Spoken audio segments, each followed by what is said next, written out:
This is Metal Mike, and if you thought hard rock and heavy metal was over in 1991, you are sadly mistaken.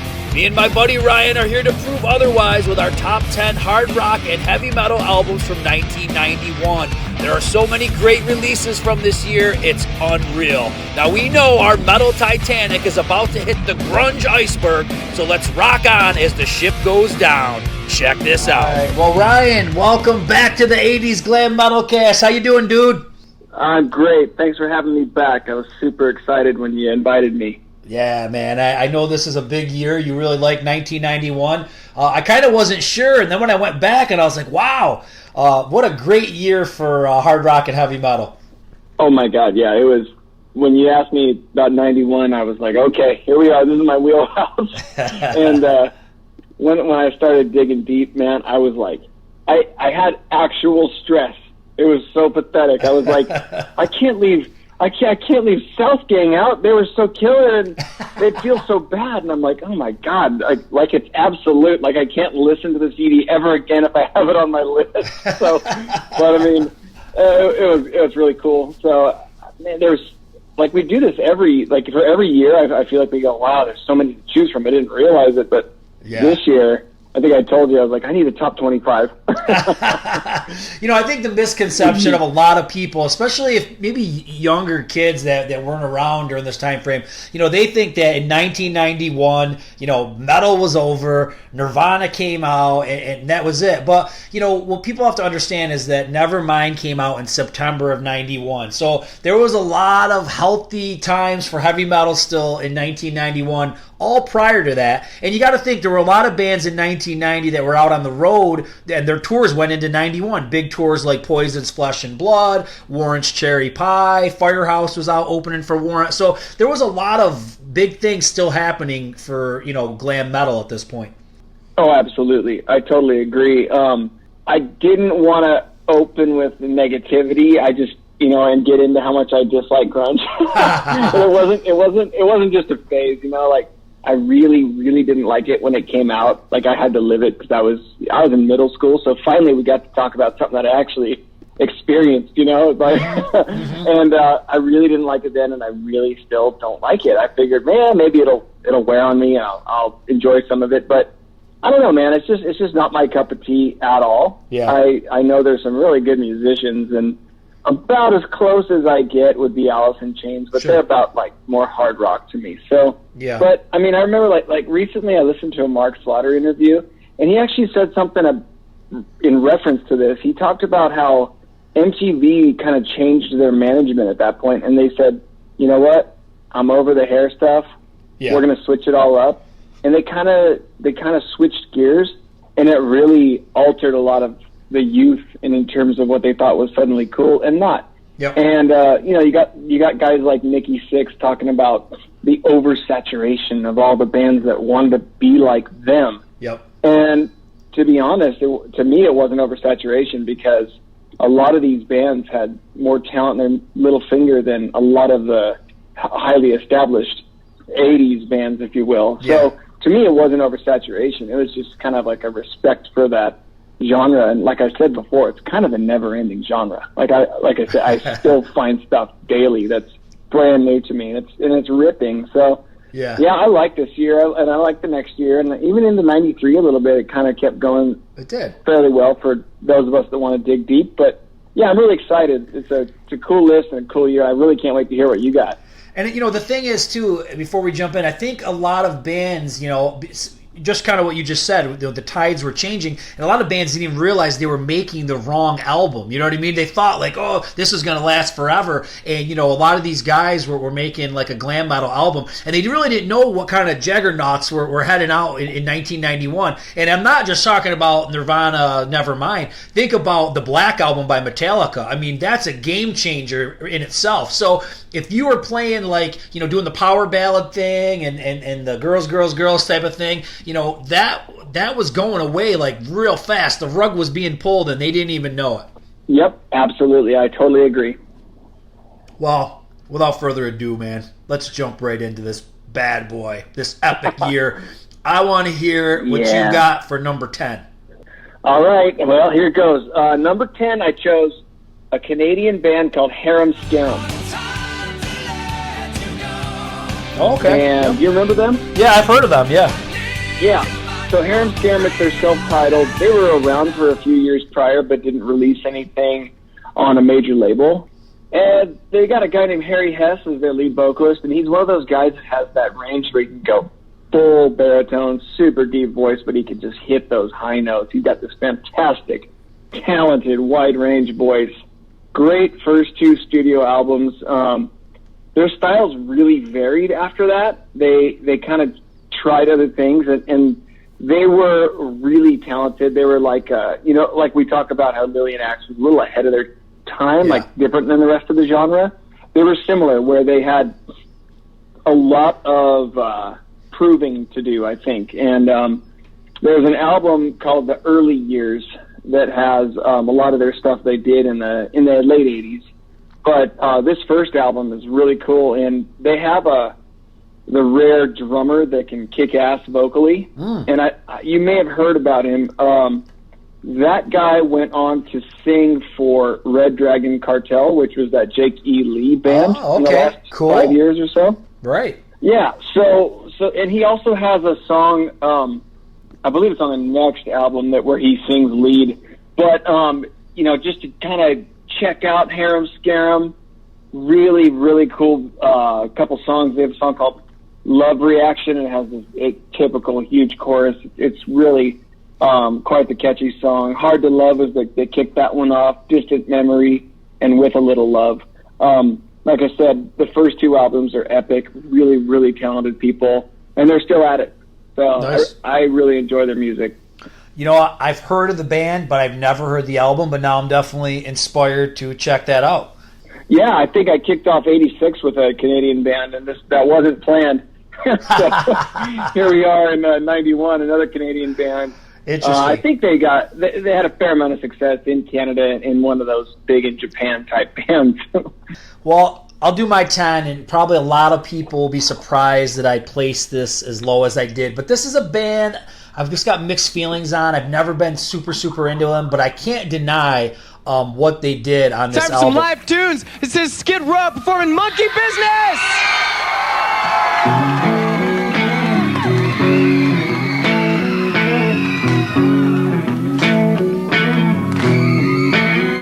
And it's Skid Row, Slave to the Grind. I've just always been kind of on the fence about Skid Row. Like, if it was Warrant against Skid Row, I'd take Warrant for some reason. I just like that sound better than the Skid Row sound.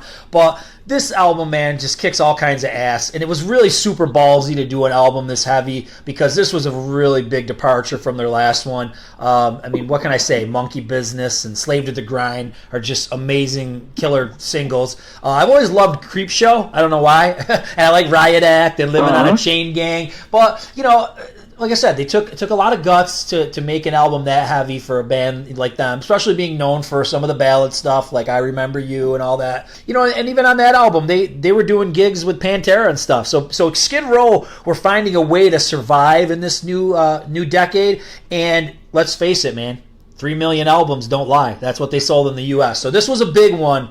So Skid Row is one of those rare bands that were able to really still kind of make a mark in '91. What you said about choosing between Warrant and Skid Row, I couldn't agree more. I left Skid Row off my list. Wow, I'm kind of shocked. I'm surprised. I know. I was kind of shocked myself, but to me, they tried so hard to go so much harder and kind of almost like talk shit about what they listened to pre-show, like they used to do AC/DC and they switched to Pantera because they're so badass. And I just thought, you're trying a little too hard there, buddy. Yeah.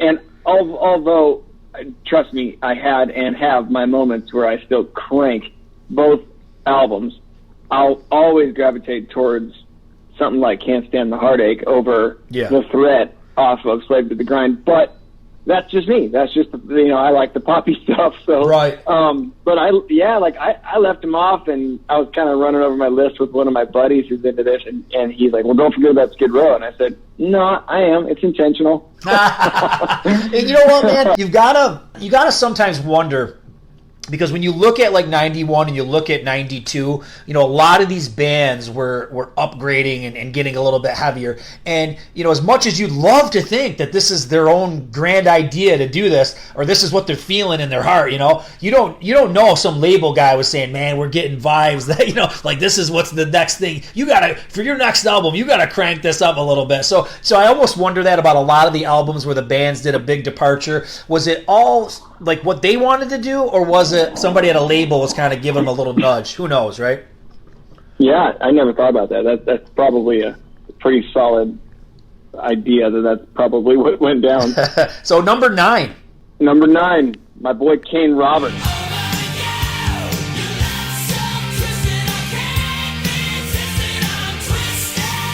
Yeah, Kane. Nice. Kane, you spoke to him, right? I did. Yeah, he was really cool to talk to. Yeah, he was awesome. Yeah, I liked that one. So Saints and Sinners, Kane Roberts, he came out with the album in 87 and 91. The 87 was where he's on the cover with the machine gun guitar like Rambo, looking killer. Mm-hmm. But in his 91 album, Saints and Sinners, I was reading down the list, and I'm going, oh my God, every song I read, I know the album so well that I was singing the chorus in my head going, okay, that's good. That's a hit.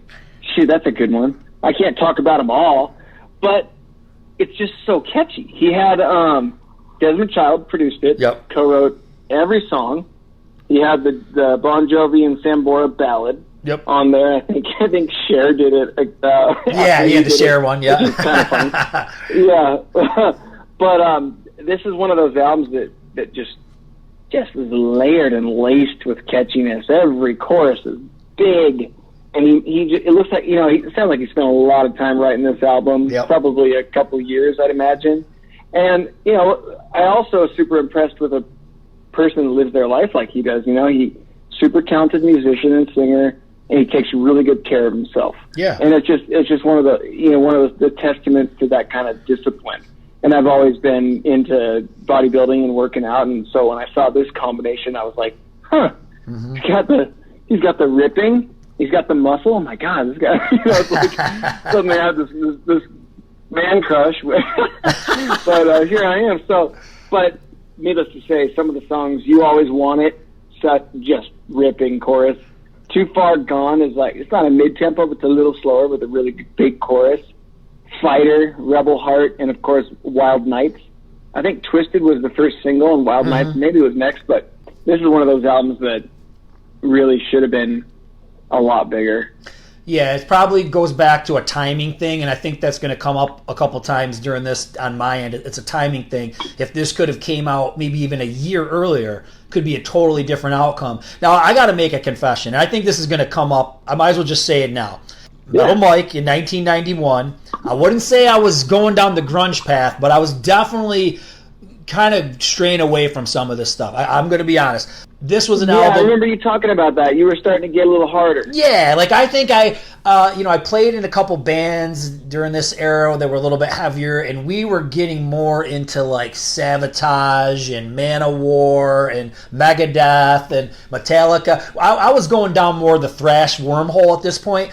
If anybody I was really into was doing a follow-up album, I was there. But for all the bands that put out their debuts, bands like Wild Side and Roxy Blue and all those guys, I don't even know, like I said, since I don't know much about any of them, I don't know if those came out in 91 or 90, I have no idea. But I was starting to back away a little bit. So that's why when a lot of people, even on Twitter and all the different social media, when people go crazy about some of these albums, I missed them. And sometimes, as you probably can relate, if you've missed it, sometimes it's hard to kind of get the vibe like 20, 30 years later. You know what I mean? So sometimes you can and sometimes you can't. I get that. So that's my disclaimer. I love Kane Roberts. I loved him in Alice Cooper. I love the John Rambo thing because I love Stallone and I love heavy metal. So it was a perfect pairing. I love all that. So this one just escaped me. I just never picked it up when it came out. But when I went back, my only complaint is that it's kind of cookie cutterish. Like I compare it to the same kind of stuff that Alice Cooper was doing in the late 80s and 90s, and it's that Desmond Child stuff. All the choruses kind of sound the same to me. Like they're wicked catchy.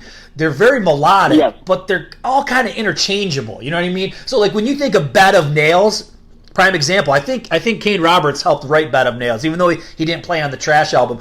A lot of that stuff on the Kane Roberts Saints and Sinners sounds like that. You know what I mean? So it's cool stuff, but it to me it just feels a little bit repetitive. Like it all kind of sounds the same to me.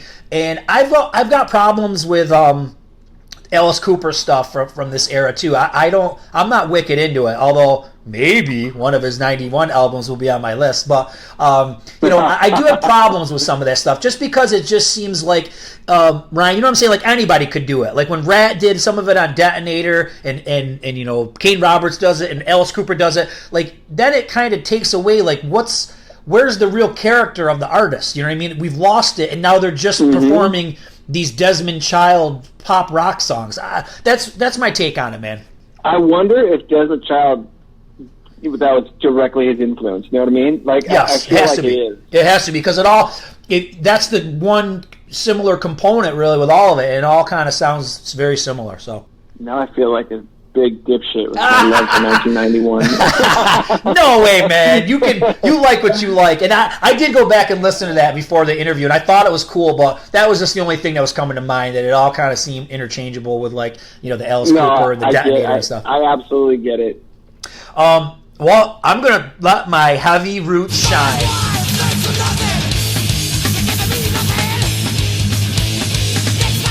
I'm going Overkill Horoscope for my number 9. I love Overkill, man. Overkill is so interesting. Bobby's voice is so cool. It's so high, you know what I mean? And it's so whiny. And it's kind of different than what you would expect for like thrash metal. He could definitely, you know what? His voice sounds almost spitting image, almost like identically like a Henrik from Dirty Looks. They sound so much alike. But anyways, this was the era when I was getting big into thrash, and I thought Horoscope was a big upgrade from the Years of Decay, and it was produced by Terry Date, which he's done a lot of like heavy albums. I love the title track, Horoscope. That's kind of like a slow heavy. Blood Money. It's just good stuff, man. Thanks for Nothing. That's another one on there. But I love that album. They were in the zone at this point. Like I said, late 80s, early 90s. I really liked what Overkill was doing. And that's why like when I missed Wild Side and Roxy Blue, it's because I was jamming on, I was getting into like Pantera and Overkill and listening to what Anthrax was doing at the time. So that's kind of where I was at this era. You know what? I bought Under the Influence and the Years of Decay, thinking that they had sold out a little bit and went a little bit hairbandy. And I kind of picked up on his voice being like, okay, he could pull it off if he wasn't backed by such a hard band. He could. Yeah, he definitely could pull on like a sleaze metal. Yep. Yeah, I think I saw, was he on, do you remember that metal show with Eddie Trunk? Yeah. I think he was on that, and I don't know if he spoke too kindly of the late 80s albums, because I think he even thought that they sold out, which of course, like, to me, they didn't. No. But, like, I can't speak to this album very much because it was scary to me, man. It was too much for me to handle. Yeah, I totally understand. But I do own some of their stuff. And, Sweet. And if I'm really feeling in the mood, sometimes I'll turn that kind of stuff on. So what do you got for number 8? Number 8, I have Shadow King.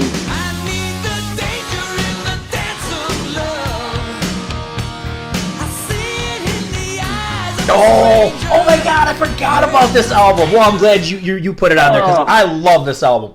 How could you? No, Shadow King, self-titled. Yeah, so Lou Gramm, obviously Foreigner, Vivian Campbell, and Bruce Turgeon was the bass player. Bass player. So, yep. Yeah, so like Kane Roberts, every song is a catchy ripper. And the ballads included. They were short-lived. It was right between River Dogs and Def Leppard for Vivian Campbell, and then right in between Foreigner being reunited in their '94 album. But Foreigner also put out that 91 album with Johnny Edwards, who was the singer on King Cobra 3. Yep. And that's a good album, like that King Cobra. I really like that. And but in that Foreigner album's pretty killer too. But some of the hits are some of the standouts, I should say. There were no hits.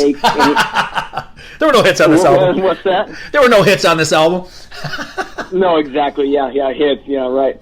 What would it take? Anytime, anywhere.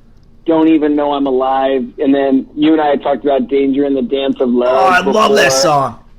Love it. Yeah, then this Heart of Stone. And then the bass player, Bruce Turgan, he released a really good album, and I don't know if it was in the early 90s or it says it was released in 05, which I kind of doubt, but he's got a really cool voice if anybody wants to check that out. It's called Outside Looking In.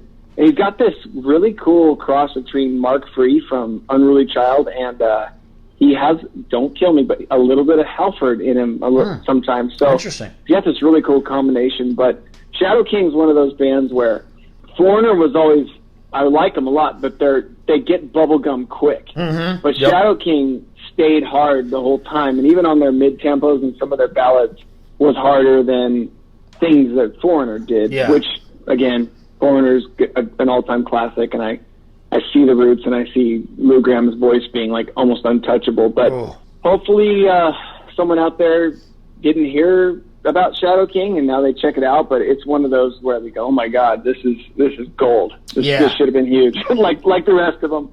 Honestly, if I would have remembered that this album came out in 91, it would have booted off Slave to the Grind.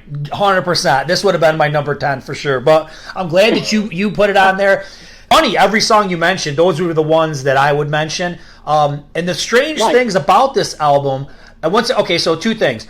I did not buy this when it came out. This was probably, like I said, heavy thrash metal. Mike at that point would have been like, what is this crap? I can't buy this. But I bought this, I don't know, I think I got it on tape because I had a car with a tape deck or something, maybe about 10 years ago. Yeah. And I loved it. I was like, how did I not know about this album, or why didn't I get this album?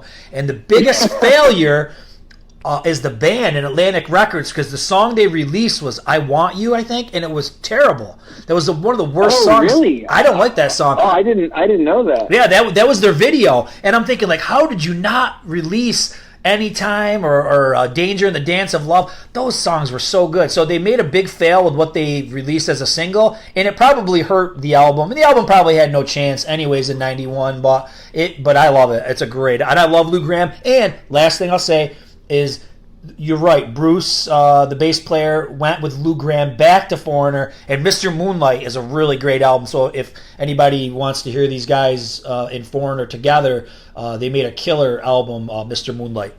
That is a good album, and this bass player kind of became his secret weapon. I think he supplied some pretty good backup vocals. Okay, my number 8.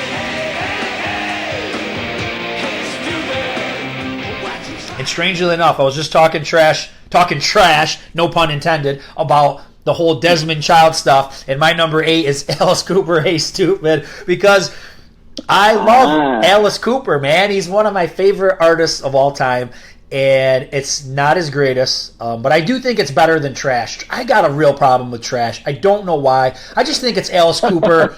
They put Alice Cooper in the glam metal mode, and he's so much more than that to me. He's a great songwriter. He's sarcastic at times and funny. He's very odd. He's very eclectic, and I think that's, you just stripped away the soul of Alice Cooper when they put him into the whole Trash thing. Now, he survived, and artists need to change to survive. I get it. So all the moves that he made in the 80s were the right moves to stay alive. But looking back, I don't think anyone's going to say that Trash is better than $1 Billion Babies or Welcome to My Nightmare.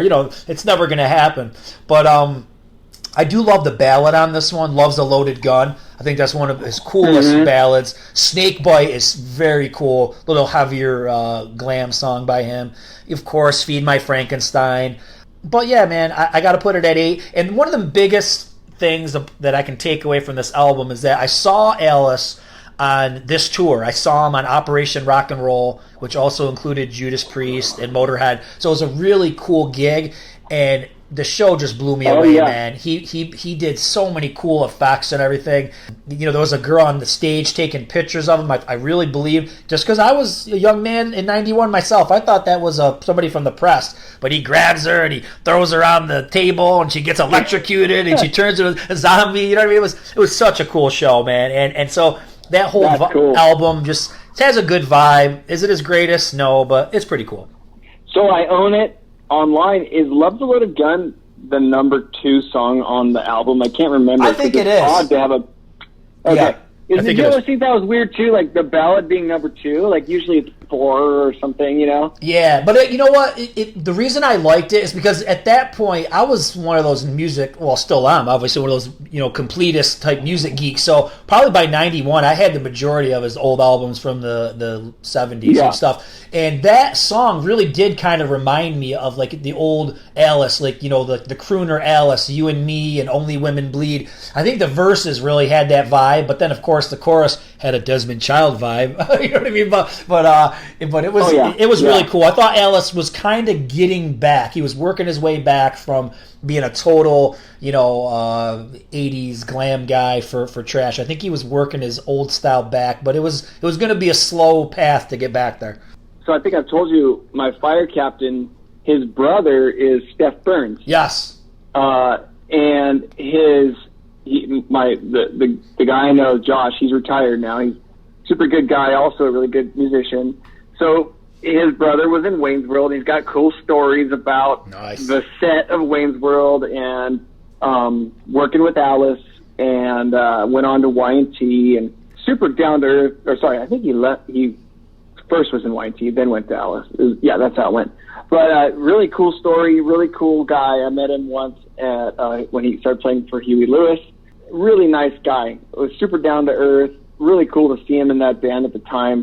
Very talented guitar player. So it's really cool to because I got into this album just because of that. Yeah. Because I had that personal connection, and it made it super cool. And I also really like Y&T 10 because he was on that album too. Yeah. So really, really cool album. I agree. Really cool connection. But like I said, just being a music dork, I always thought, weird, number 2 ballad. But it's been done, but it's rare. Because we all know the ballad is supposed to be 3, not 2.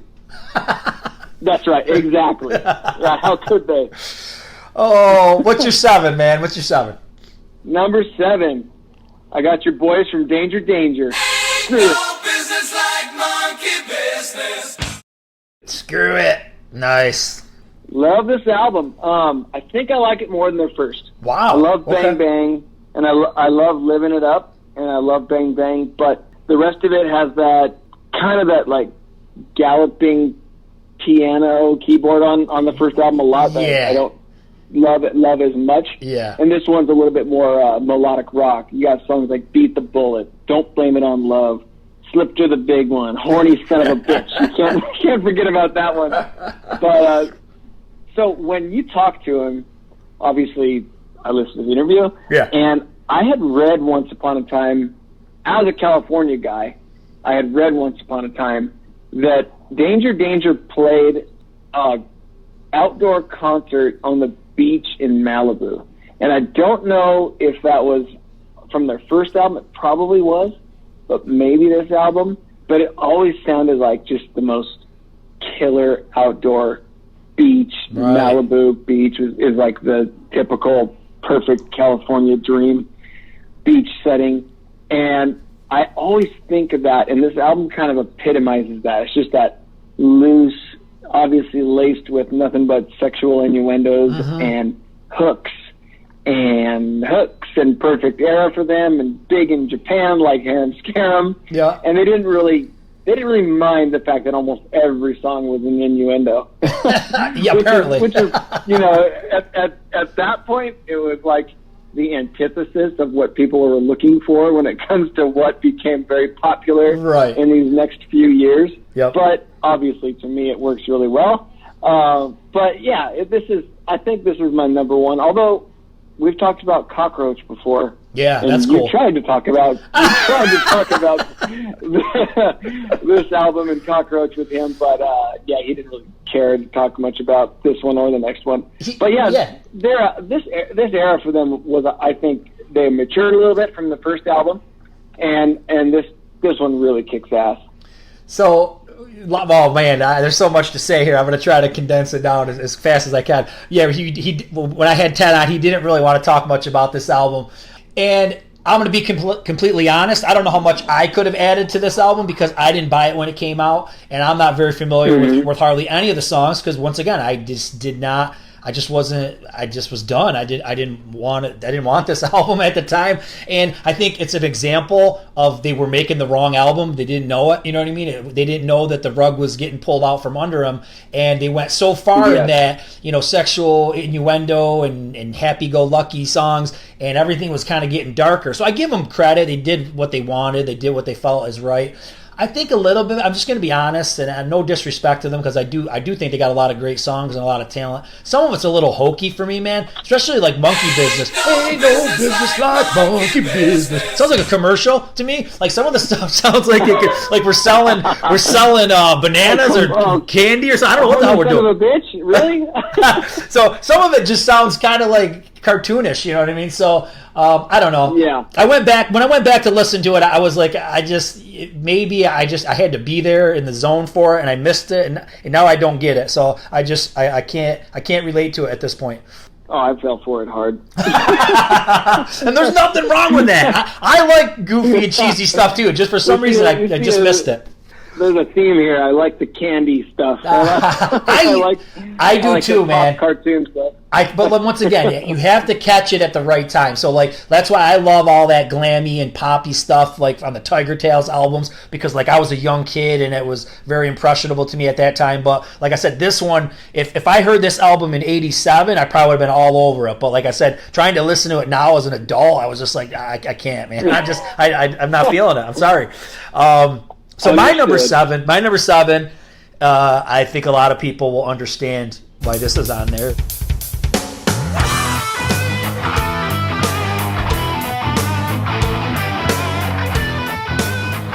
LA Guns, Hollywood Vampires, man. Ah, yeah. And, Over the Edge is such an epic tune. Kiss My Love Goodbye was like the lead-off single. So cool. I always liked Some Lie for Love. Thought that was pretty decent. And, they had a minor hit with It's Over Now. And I remember at the time, I don't think It's Over Now kind of really came out till 92. So the album had done a few singles that hadn't done much. And then that came out, and they had a minor hit. And if you remember it, great. If you don't, go on YouTube and check it out. They actually played Spring Break at MTV. So it was kind of weird. LA Guns were somehow hanging on by the thinnest thread at that point. Had a minor hit, and were playing Spring Break MTV, being aired on MTV. So somehow they weaseled their way, under the radar, staying alive as a glam metal band in the '90s. But one thing I'll say about this album. And I want to say there might be another album somewhere on this list. Maybe not. I'm talking about so much metal lately. I don't even know who I said what to. But I feel like, and see if you can relate with me on this one, is I think LA Guns scaled back the distortion and stuff a little bit on this one. So I think of Heartbreak Station was a scaled back sound, and I feel like this is the same way. I think we're not as overproduced and a little bit of a scaled back tone. So I wonder if producers and bands were kind of getting a vibe that things were changing and things are a little bit different. So I do feel like this doesn't feel as distorted and as overproduced as Cocked and Loaded, but that could just be me. Oh, last thing, the album came with 3D glasses. And you could look at the cover. The cover opened out to a big poster, and you could look at it with your 3D glasses. But it's not the kind of not the kind of cool 3D you see at the movie theaters and at Disneyland and all that kind of stuff. But it was interesting. Well, now I understand why the cover was a little funky with the red and white 3D. So right. That makes sense. But speaking to the toned down stuff, had grunge not come along, I think hard rock should have and did go the direction of the Wild Sides and Saints and Sinners and Unruly Child and Heavy Bones of '92 and that whole super hard and Dog Eat Dog Warrant, that kind of stuff.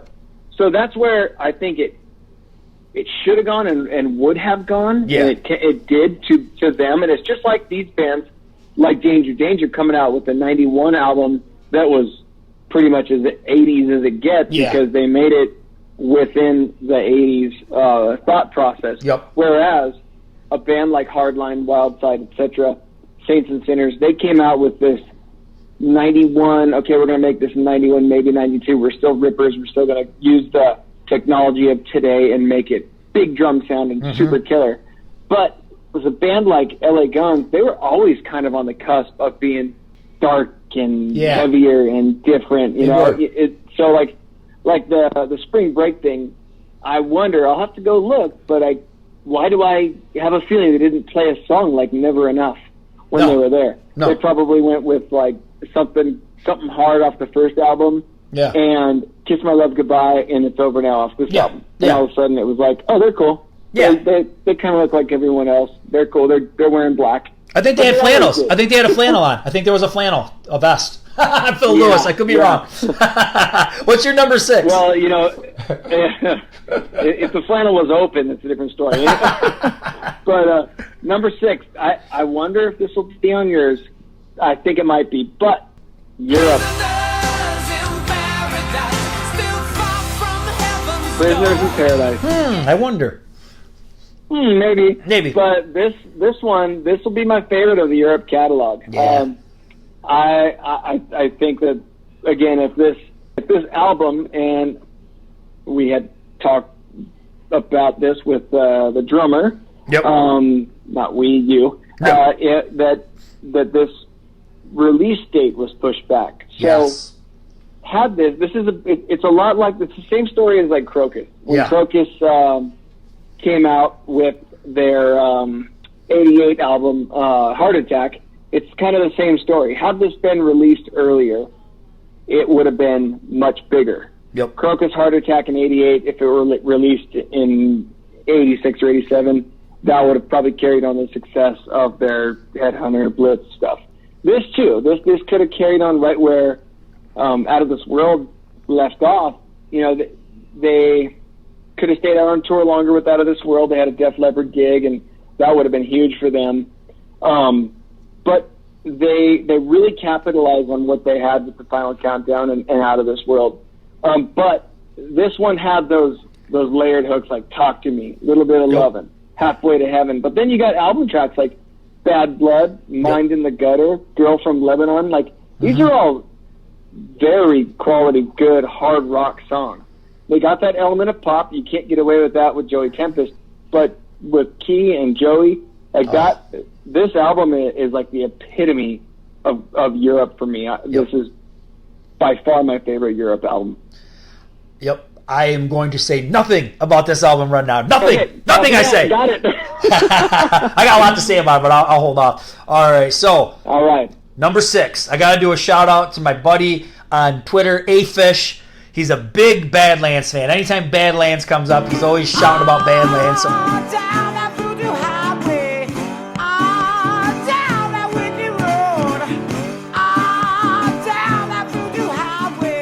So, Badlands Voodoo Highway, what a great album, man. And I think at times this sounds like it could have been made in the 70s. So go back to what we just said about LA Guns. Badlands had the same kind of philosophy. Let's just go really raw. Let's make it sound like it's a vintage album. Let's not have a shitload of guitars and a shitload of effects. Let's just play raw. And you know what? These guys are so freaking good that they don't need a lot of that shit, overdubs and stuff. They're just that dang good. And one of the albums, one of the songs that sounds very 70s-ish is 3 Day Funk. I love that. But there's a lot of, stuff that could have flown in the 80s, like The Last Time, stuff like that. I love the cover of Fire and Rain. And when I talked to Greg Chason, I guess James Taylor told those guys not to do it. They didn't really get the full blessing, but they did it anyways. And, there's a lot of controversy that surrounds Badlands. I'm not going to get into all that stuff. And,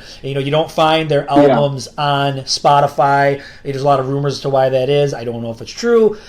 No matter what, it sounds like they had some rough times with their management, like with Paul O'Neill, and some rough times with Atlantic Records.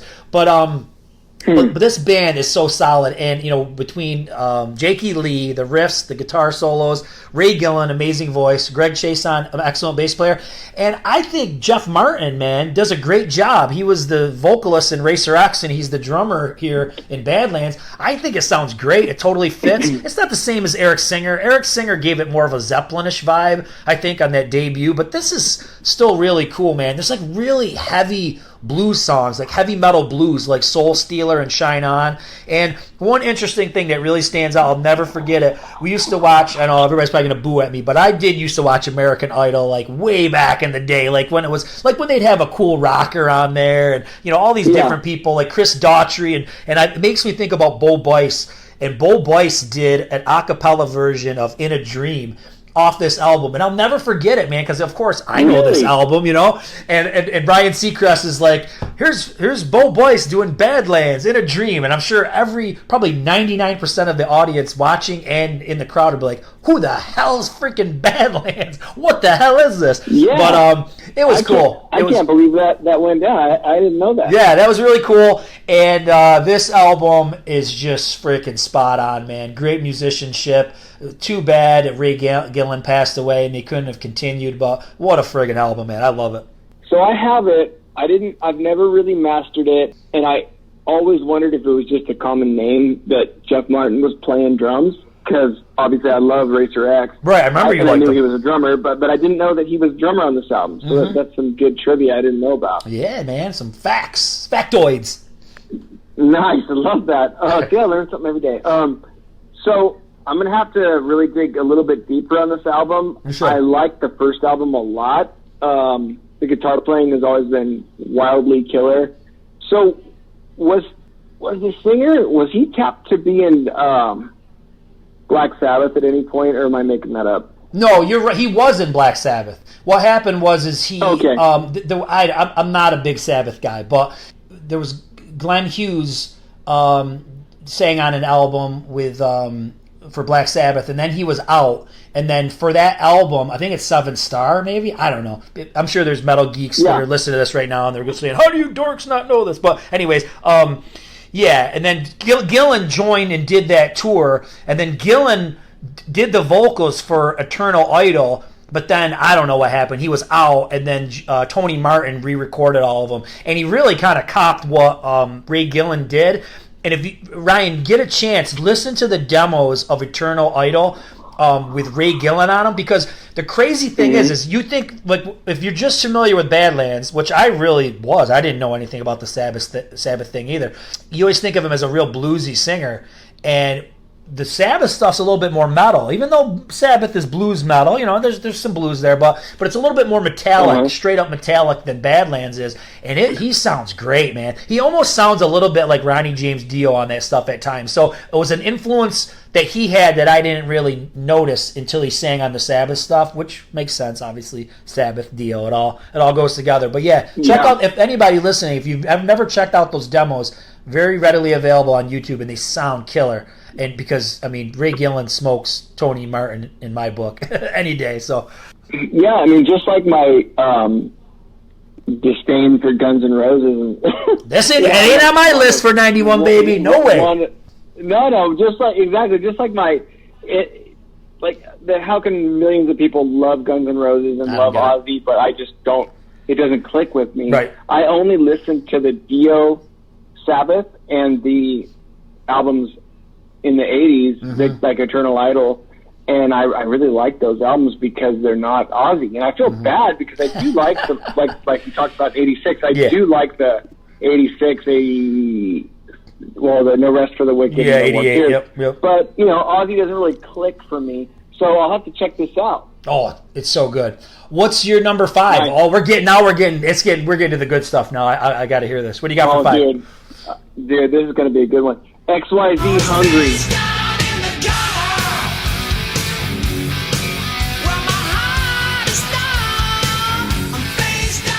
Oh, okay, XYZ. Nice.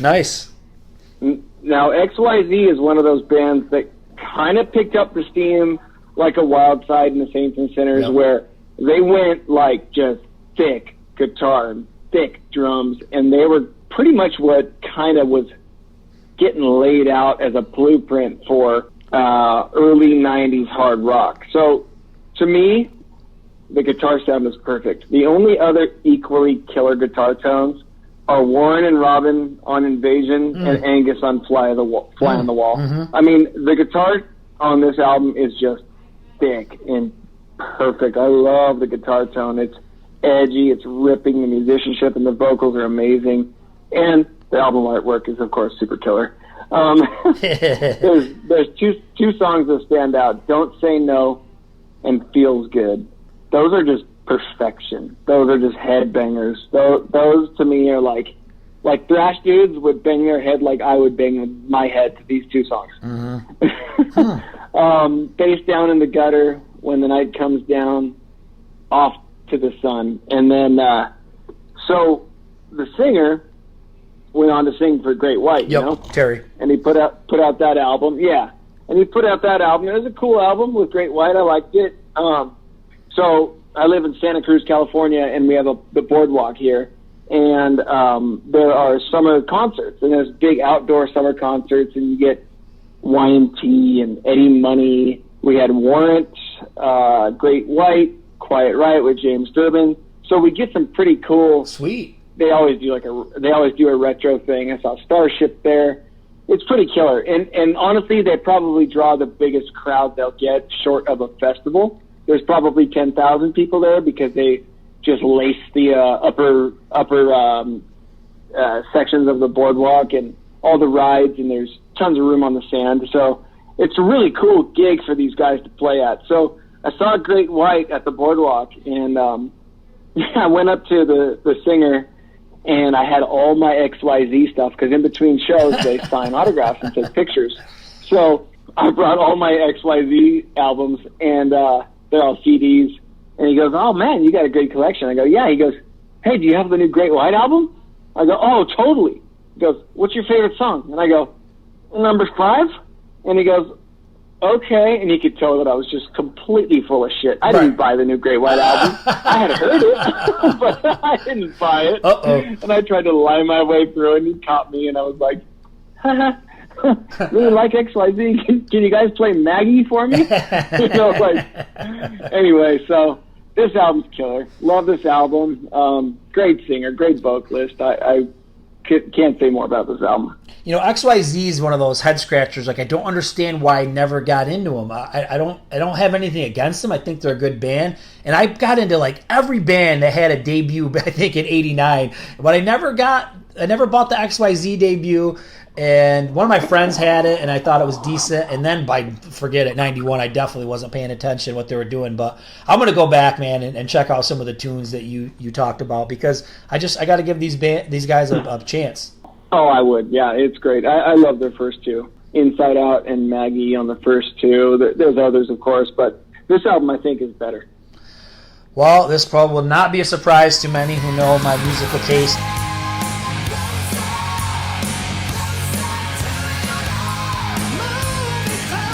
So my number 5 is Britney Fox, Bite Down Hard. Atta boy, yeah. And I think that Tommy Paris was the perfect replacement for Dizzy Dean, is because he didn't really sound like him exactly, but he had a bit of that spirit in him. You know, he could sing high. He was a little bit screechy, but he was maybe a little bit more clear of a singer than Dean. Dean was like just, just like a real nasty screech, you know what I mean? Like a Brian Johnson. But, oh, yeah. You know, they did a good job. I think they shied away from a lot of that blues stuff that was going on in the late 80s. And Dizzy Dean went right off the deep end with all that blues shit with Black Eyed Susan. I never really cared for that project, but I thought this was the better album. You know, definitely heavier. Great musicians, of course. I mean, we got all the original guys from Britney Fox plus Tommy. Six Guns Loaded starts off the album. Killer song. There's a cool ballad, man. It almost sounds a little bit like Forever, kind of. I feel like they've copped a little bit of Forever, but Look My Way reminds me of Forever a little bit. Yeah. Closer to Your Love is super catchy. And Louder was the single, which is a great album. You know, once again, we'll talk about timelines, and you know, I think if this could have came out in '89 or '90, an album of this music, it would have been huge. But it was too late. And I got a confession. I must admit, I did not buy this album when it came out. It really wasn't promoted all that much. And I think I probably was turned off a little bit that, it was a Britney Fox without Dizzy Dean. But I did pick up the cassette, late 90s, and started listening to it all the time and just fell in love with it, and I've been listening to it ever since. So didn't get it exactly when it came out, but it found its way into my collection. I actually think in like 99, 98, I worked at a restaurant and I was a dishwasher, and I remember having like a tape deck boombox washing dishes, and I would just jam out this album front to back constantly, and I love it. I love it. God, what a perfect segue. Number 4, Britney Fox. Yeah! Nice. So what are your thoughts on it? Dude, love it. This album, Tommy Paris, is, I like the first 2 albums, and I know you really liked Boys and Heat, and you actually kind of turned me on to getting more into it, to be honest, and I'm really glad you did, because I really like the first 2 albums, and I really like Dizzy Dean, and he's got that, again, that acquired taste voice like Brian Johnson and stuff, but I like it. I think it's killer. But I like Tommy Paris better, and I'm not sure if a lot of people know, but the dude's real name is Don Gilson. Yeah, and Gilson. Yeah. Yeah, he came out with that album, Gilson. Yep. And it's the debut. I think it's their only album, but that's really sick too. That is good. He really true to form. I don't know what year it came out, but that Gilson album's really, really good too. He's just got the perfect hard rock voice. Yep. I wish that he'd been in the band the whole time. I know it would be different. I know maybe people wouldn't have liked it as much, and him singing Girls' School, although when you hear him doing it on their live album, he does a great job. Sounds great. I think this album is laced with hard rock greatness. I mean, the choruses are money. I have the songs you chose: Louder, Closer to Your Love, Lonely Too Long, which has got that sick chorus. Yep. But the ballad I chose was Over and Out. Over and Out is cool. And yeah. I don't really give too many nods to ballads, but this one I liked a lot. And when they do it on that live album, it's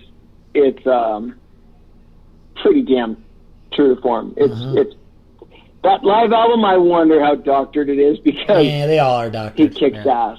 He kicks ass on that album. So perfect segue. I mean, Britney Fox 91 was about as good as it gets for me. Nice.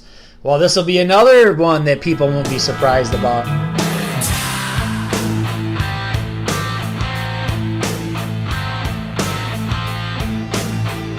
Number 4, Loudness on the Prowl. And oh, dude, how did I forget? I don't have that. No, it happens. It happens. This is like, oh man, this is like my Shadow King. This is your Shadow King. I can't believe I left this one out. Well, I got you covered. You can give your thoughts on it, but it's a weird album. And if you've ever listened to my interview with Mike Viscera, he kind of explains it as that they were working on a new album for America, but then the Japan label says, guys, why don't we just they needed money. Basically, their label or their management squandered their money. They needed some fast cash. The label's like, why don't you take some of the old 80s loudness stuff that has Japanese vocals and Japanese lyrics and basically rewrite these songs to new creations, with Mike Viscera doing it. And that was just going to be a Japan-only album while they did that. But then what happened was, the label liked it so much, they were like, we're just going to put this out to the rest of the world, along with these couple new songs that you had actually written. So if you think On the Prowl is a little bit disjointed, that's why it is a little bit disjointed, because it has maybe not even sure if it's 3 or 4 songs that they were writing for a new album, and then they basically take all these old 80s songs from the original Loudness band and then make new songs out of them. So they're not like Japanese lyrics translated to English. Mike Viscera explained it. He basically wrote new songs over top of them. Some of them if you listen to like some of the old Loudness stuff with the Japanese lyrics, the odd thing, and this doesn't make any sense, but they did it, especially on the song Long Distance. I love Long Distance. It's such an atypical like 80s glam song. But even on Loudness's Long Distance, the verses are in Japanese, but then they sing the chorus in English. So I never understood what that was supposed to represent. Yeah, you know what I mean? It's very strange. But I've always believed, and people can dispute this, but Loudness, I've always felt are like the Japanese Van Halen, man. You got Akira's guitar playing, which is just out of this world. The riffs and the solos, and the rest of the band are solid too. And I don't want to butcher their names, so I'm not going to say their names. But the other guys in Loudness are killer as well. So when you listen to it, like the newer tracks that were really going for like a new album were like Down and Dirty and Playing Games, and they're pretty heavy, glam metal songs.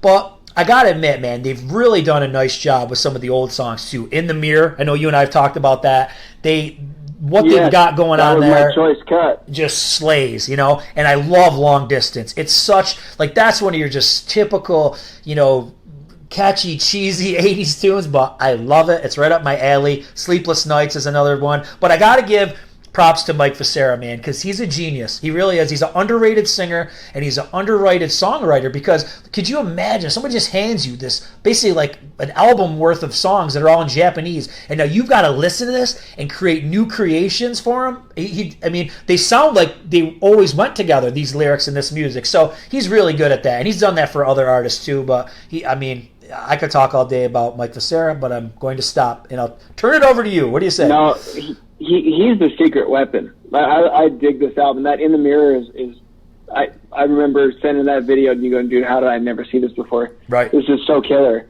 And Mike Facera, he's done a lot. And then when you talked to him, I started looking at his solo stuff, and the dude is one talented mofo. I really like his voice too. He's killer. Yep.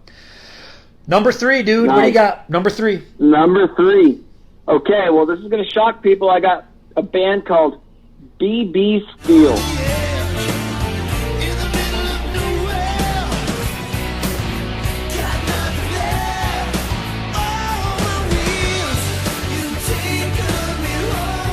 I don't know if you ever heard of them, but there's an album called On the Edge.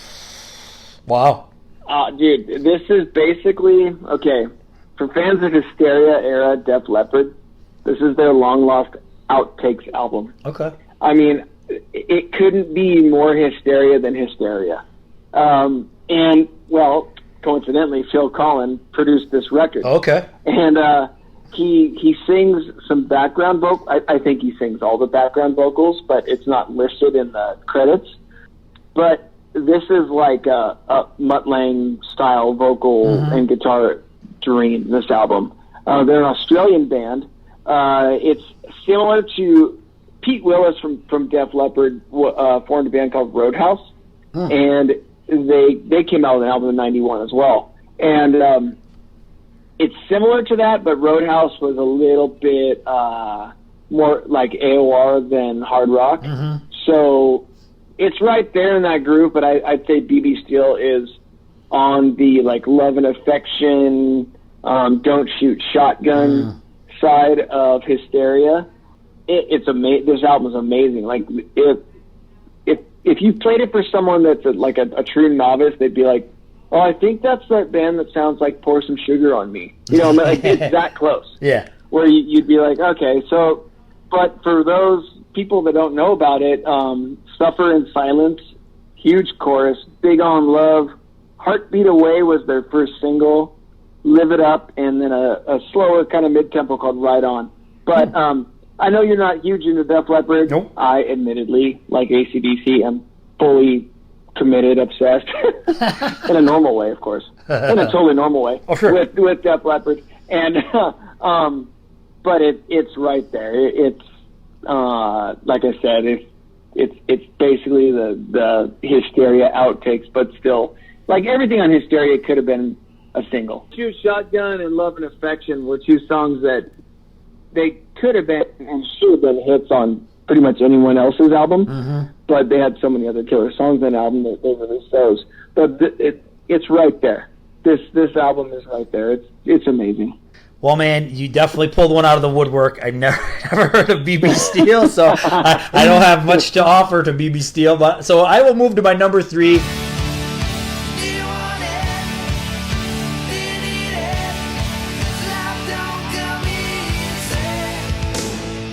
Which is White Lion, Main Attraction. So. Oh yeah. Yeah.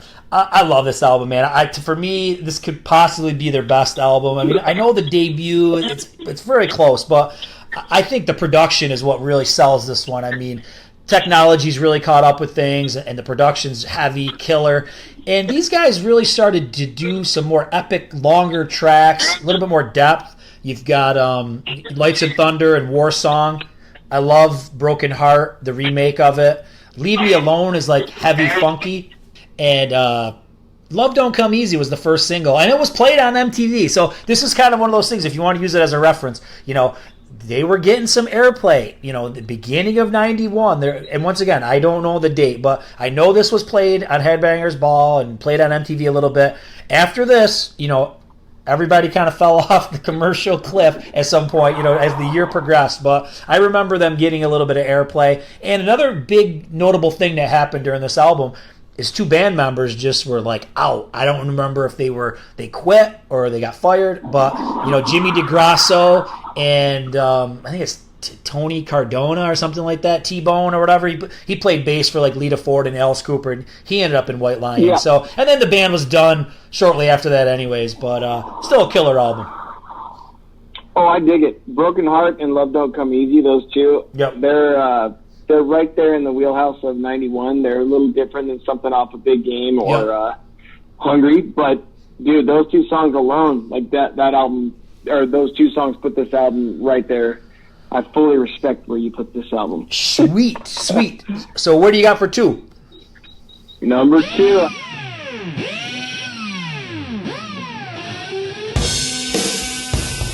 I got Van Halen for Unlawful. Oh, yeah, I forgot this came out that year. I wouldn't have put it on my list anyways, but I did forget about this album. All right, let's hear what's so good about it. Let's hear it. I get it. Like, yeah, there's a lot of people out there that aren't real big Van Hagar fans, but I love it. I mean, I think, like I said, the last 1986, I had 5150 as number 1. I almost have this as number 1. I think Van Halen, like I said before, is mood dependent.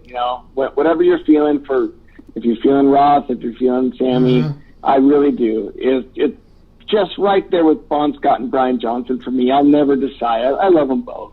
But like I said, almost number 1, definitely my favorite Sammy era album. It's almost like a comeback because OU812 was so you got Cabo Wabo, which is probably it's like my top 3 Sammy era songs, but that album just didn't do it for me. Eddie was really showing off on this album, kind of pulling out some new bag of tricks. Yep. Sammy's vocals were huge, the drums were fat, and Michael Anthony, the secret weapon, he finally shaved his beard, so that was cool. But, no, they had a great tour. They brought out Hardline. Hardline is Neil Sean's band, and they're in like my top 5 albums of all time with Double Eclipse. But they brought them out. I think they had Alice in Chains open for them at one point too. But you got songs like Pound Cake, Run Around, The Dream Is Over, Top of the World. Yep. I really like 316. It's a little guitar tribute to Wolfgang, Eddie's son. There's one song I can't do. It's Man on a Mission. It's that intro. I can't do that intro. It's like this little nursery rhyme weird thing. I just don't dig it. But the rest of the album is amazing. It was almost there at my number 1, but this album is played frequently for me. Nice. Yeah, no secret, I'm not a huge Sammy Hagar fan inside of Van Halen or out. But I'm going to say that from what I have heard and with the singles, I like what I hear. I do like Pound Cake. I like that a lot. It's very heavy. I like the drill. And Standing on Top of the World. I think all the singles that I'm familiar with are all some of their best with Sammy Hagar. So I respect that you got this on here, and I'm no fool. I can tell that those are good songs. But I don't know any other song besides the singles on this album. But I think you're right. This seemed like a bit of a comeback, a little heavier maybe than what they were doing on OU812. Yeah, and it's rare that I put all the singles as my top songs because I really like to kind of dig deeper as you do and find those album tracks. But these singles they stood out, so there was a reason why they were singles, and they still hold up. But there's that MTV Live '91, I think it's on YouTube, of course, but I think that they do Pound Cake, and Sammy just nails it, dude. Like This album was tough to sing, just like 5150, but he really nailed it. So I really like it. So for my number 2 was on your list, which is Europe, Prisoners in Paradise. And nice. I love this album. So, like you said, I did talk with their drummer, Ian, and I talked with Key Marcello, like really early in the days of the podcast. And both of them told a couple different stories, some of the same stories, but the album, so the first thing you said it too, it was delayed. They handed in an album that maybe wasn't that poppy, and the label was like, whoa, guys, we got to go back to the drawing board. So that delayed the album. Another thing that was a monkey wrench in the album is that Bob Rock was scheduled to produce the album, and we all know what Bob Rock opted to produce instead, which was the Black Album, and Bob Rock was a very smart man for making that decision. Because times were changing. Bo Hill produces it, and Bo Hill's awesome. But, from what I can tell, I haven't really dug that deep, to ask them the specific tracks that had to be added. But I believe they're all the ones that you mentioned, the first, 4 or 5 songs. I think the first 4 or 5 songs are the best songs on the album. I think they're some of Europe's best songs in general. I love all those. All or Nothing, Talk to Me, Halfway to Heaven, Cry for You. Those are some of my favorite Europe songs. So I'm digging what they're dishing out here. It's real catchy. It's real melodic. It's very much in line with, a lot of this stuff that we've talked about, already on the list, and the production. Once again, I feel like, Europe is benefiting from that modern day production. And of course, the main single, which did get some video play, was Prisoners in Paradise, which is a cool song. And you were right, man. You already said it. The combination of Marcello and Tempest is just untouchable. And no disrespect to John Norum. No disrespect to John Norum. He's great too. But I like those melodic leads. It's almost like Brian May type of stuff. Really melodic and catchy. And it's not a bunch of notes. It just fits. It's good stuff. Yeah, and I can't remember if it was your interview, but they kind of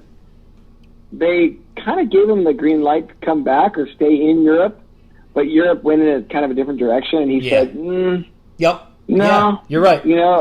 So I really like his playing, and that's kind of cool of him to be like, no, if it's not true to form, I'm out. Yeah, and just like I said before, and I kind of talk shit, and it kind of sucks, but to me, Europe has to me 3 albums. But I know other fans love their first 2, and they are good. But, the 86, 88, 90, 91 were just, those are the 3 standouts. Obviously, they sold the most, of course, but they're the most true to form. Yep. But I forgot about Cry for You. That's a really cool song, too.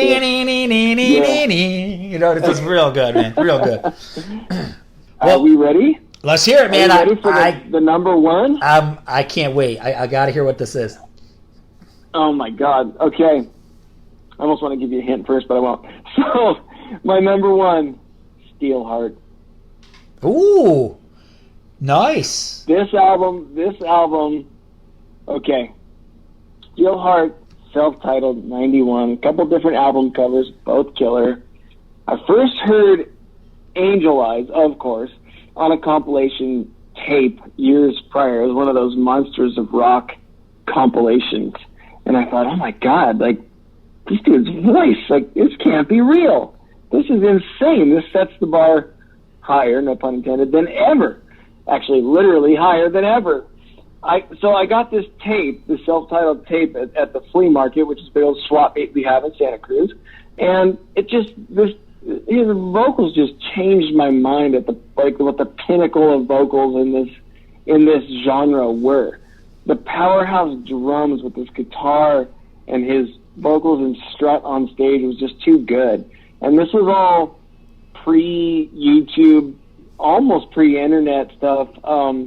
I got all their bootleg videos on VHS of their shows in Japan and local or domestic talk shows. And I mean, I could go. I was just trying to go all in on Steelheart. Like this was one of those albums where I just went, okay, put everything else on hold for a little bit. I'm going full bore on Steelheart. So it was a big game changer. Seeing him behind the voice of Rockstar was cool to me, because I figured that it kind of like it kind of established that he was a big time rock singer, and with that kind of range, he should be. You know, he should have been showcased a little bit more. And I think he had a band prior to Steelheart called Red Alert that I've been waiting for demos or something to be released, but never has.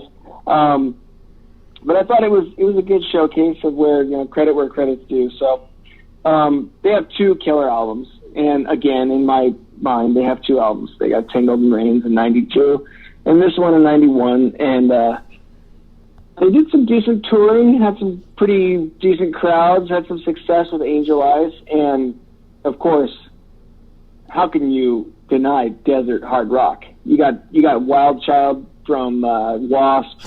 You got Europe doing Cherokee in the desert, and then you got Angel Eyes in the desert. There's something about that backdrop for these guys that just works. So I've always been a fan of the desert video hard rock, and that album, that song is just them. It epitomizes them. But some other hard rockers are Like Never Before is probably my favorite album or favorite song on the album. Love Ain't Easy, they kicked it off with. Gimme Gimme, and a song called Sheila, which is a blues song, but he showcases his vocal ability big time on that song. So it ended up being my number 1, and to be honest, I thought it came out in '90, and I was pretty pleased when it came out in '91, and I was like, okay, bye-bye Van Halen, Steelheart's going number 1. So that's my number 1. Well, all right. So that's where I'm kind of confused too, because I thought it came out in '90. Everything on Wikipedia is saying it came out in '90. I remember owning it in '90. It says it was released May 10th, 1990. Was certified gold in '91. So what do you want to do here? Oh shit. Well, I guess we can put Southgang in there and make Van Halen my number 1. God, I feel like a big jackass now. I was just super pumped that it was, and when I did a little research, I was like, oh, killer. My boys in Steelheart, they came out in '91. But, oh, man, maybe, I could be highly, highly offensive to the guys in Steelheart right now saying it was '91, because in my vast hard rock memory, I thought it was '90 until I started reading into it, and I went, okay, I guess it is '91. But you know what? If I have to shuffle it down, I'll make Van Halen number 1, and I'll put Southgang at number 10. Just bump everything down. we gotta leave all this in there because it is funny. But you know, the reason why that sticks out is because, like I said, I didn't buy any debut, I don't think, in '91 by any of these kind of bands, and I definitely had the debut of Steelheart. I remember having it on cassette, MCA Records, and definitely I remember it being '90, and that's why I went. So when you first said Steelheart, I thought maybe it was Tangled in the Rains, because that one I'm not wicked familiar with. I thought, well, maybe that came out in '91. But yeah, it looks like the debut came in '90, but we're gonna give you a pass because it went gold in '91. So it's got relevance to 1991. That's what I meant. I swear, that's what I meant. and you know, I don't know. I like the album. It definitely didn't stay with me throughout my life. Like I listened to a lot back in '90, but I don't remember listening to it much after that, and I don't listen to it much today. But super talented vocalist and great band. Definitely one I need to revisit.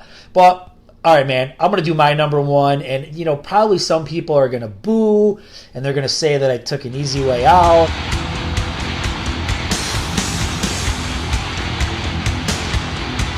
Or whatever, but dude, I got to go with Metallica, the Black Album, man. I have to. And, I thought so. And it might not be an album that I listen to all the time, but I can't deny like how epic it is and what it accomplished in music and in metal, and how influential. Because when you listen to this album and you see when it came out, watch what follows in '92. Overkill changed their sound. Testament dialed back the sound. Same thing with Anthrax. Everybody was trying to get their own black album.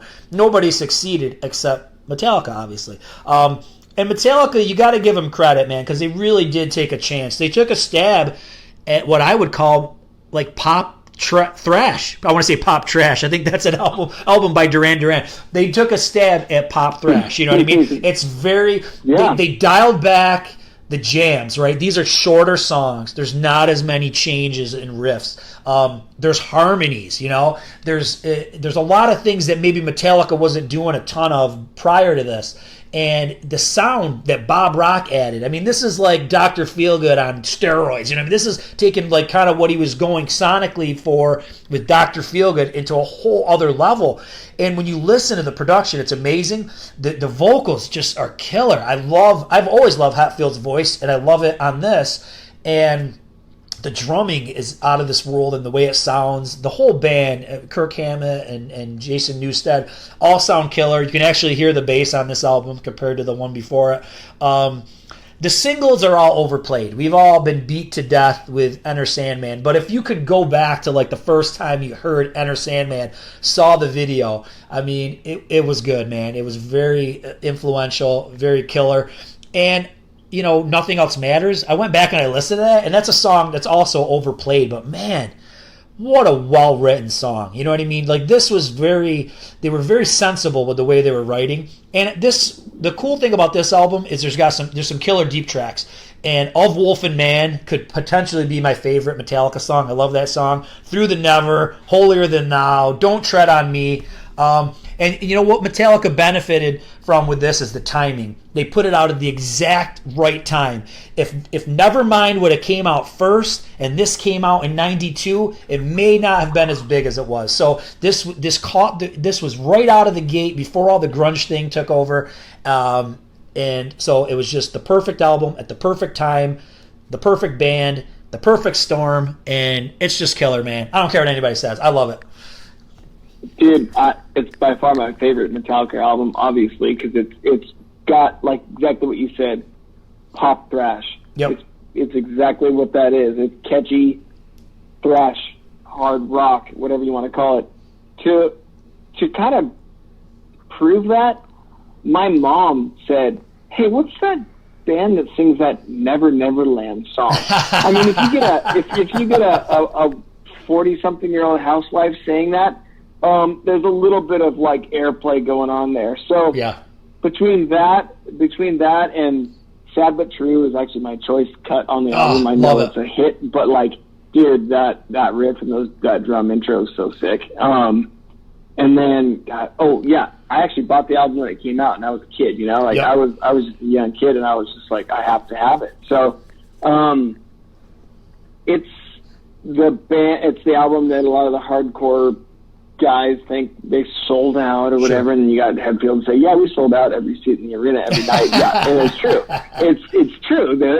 This album is killer, and I couldn't agree more with the time, because at that time you had the Razor's Edge, AC/DC live as well, Guns N' Roses, and Metallica, and that was like all the rage. You know what I mean? It was just everybody knew those three bands, and they were like edgier. And it wasn't 80s hard rock anymore. It was like something different.